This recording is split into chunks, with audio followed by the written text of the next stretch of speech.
नमस्कार दर्शकों, स्वागत है आपका हमारे चैनल सेक्रेट ऑफ लाइफ पे।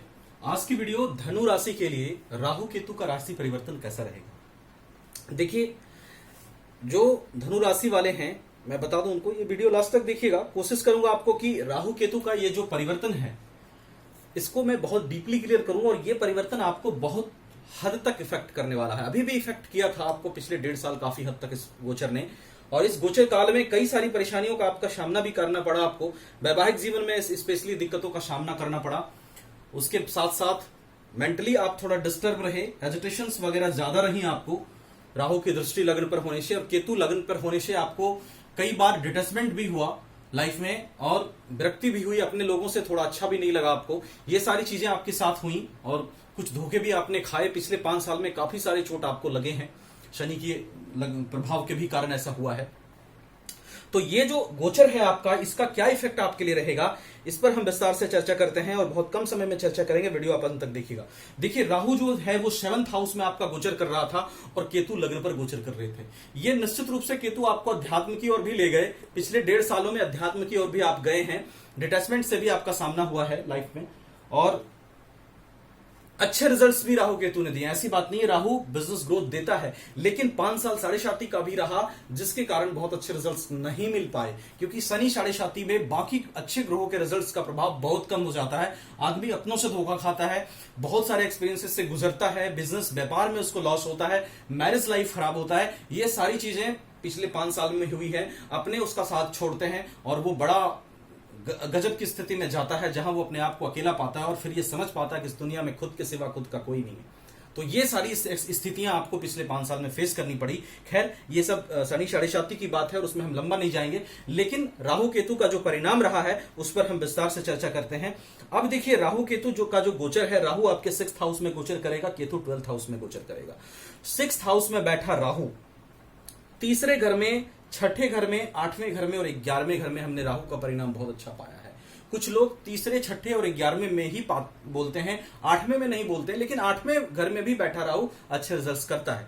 तो यहां पर छठे घर में बैठा राहु आपको क्या क्या राहत दे सकता है। सबसे पहले देखिए, यहां वृष राशि में राहु है, मिथुन राशि से वृष राशि में। मिथुन राशि और वृष राशि दोनों में ही मैंने राहु का रिजल्ट बहुत अच्छा पाया। कुछ लोग उसमें उच्च के मानते हैं, कुछ लोग इसमें उच्च के मानते हैं, पर मैं मानता हूं कि कुछ अंतर के साथ राहु का रिजल्ट प्रायः दोनों ही राशियों में बहुत अच्छा मैंने पाया है। तो यहां छठे हाउस में बैठा राहु आपको ऋण से राहत देगा। अगर कर्ज की स्थिति बहुत समय से चल रही है, तो कर्ज से उबरने के मौके यहां पर इस गोचर काल में आपके लिए बन रहे हैं। कंप्लीट संकेत मिल रहे हैं कि कर्ज से आप उबर सकते हैं। दूसरा, कोर्ट कचहरी के मामले में यहां पर राहत मिलता हुआ आपको दिखाई दे रहा है। अगर शत्रु से किसी से कोई लड़ाइयां चल रही है, फाइट चल रहा है, तो उसमें आपकी विजय होने की संभावना यहां राहु कराएगा, क्योंकि 6th में बैठा राहु आदमी को शत्रुहंता बनाता है। व्यवसाय और वृद्धि में देखिए, यहां बैठकर राहु 5वीं दृष्टि से आपके कन्या राशि को देखेगा, प्रोफेशन हाउस को देखेगा। तो व्यापार और व्यवसाय में वृद्धि के संकेत कंप्लीटली मिल रहे हैं। कैरियर में ग्रोथ के संकेत कंप्लीटली मिल रहे हैं। ये आपका होता हुआ दिखाई दे रहा है। नौकरी में आपका वर्चस्व बढ़ने के संकेत हैं। कार्य क्षेत्र में आपका प्रभाव बढ़ने का संकेत है। उसके साथ साथ अध्यात्म में भी रुझान बढ़ने का संकेत है, क्योंकि केतु का गोचर वृश्चिक राशि में, आध्यात्मिक राशि में आपके 12th हाउस में हो रहा है। तो आपका जो है अध्यात्म में भी इंटरेस्ट बढ़ने का संकेत है। और कुछ हद तक केतु की 9वीं दृष्टि अष्टम पे जा रही है। कुछ हद तक आपको अचानक धन लाभ की भी स्थिति बन रही है।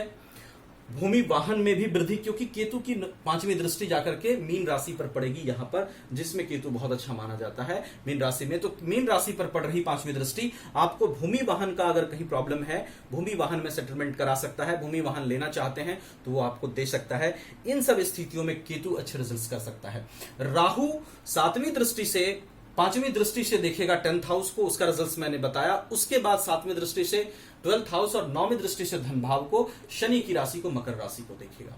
यहां बैठा राहु ऋण, अगर आप ऋण से व्यापार कर रहे हैं तो ऋण से आपको धन की प्राप्ति, उस व्यापार में भी वृद्धि होने के संकेत राहु दे रहा है। धन लाभ के भी संकेत राहु दे रहा है। इन सब चीजों के संकेत राहु स्पष्ट रूप से दे रहा है, राहु केतु दे रहे हैं आपको। लेकिन कुछ चीजें हैं जिसका ध्यान रखिएगा। मैं हर वीडियोज में बताया हूं इस गोचर को लेकर के कि अगर राहु केतु से अच्छा रिजल्ट पाना है तो राहु केतु 2 ऐसे प्लैनेट हैं, इनकी नेगेटिविटी तब बढ़ती है जब आपके विचार नेगेटिव होते हैं। इनसे अच्छे रिजल्ट्स पाने का सबसे अच्छा तरीका, इनको अगर पॉजिटिव बनाना है तो अपने विचार को पॉजिटिव कीजिए, निराशा से बचिए, चिंता से बचिए, अहंकार से बचिए, क्रोध से बचिए।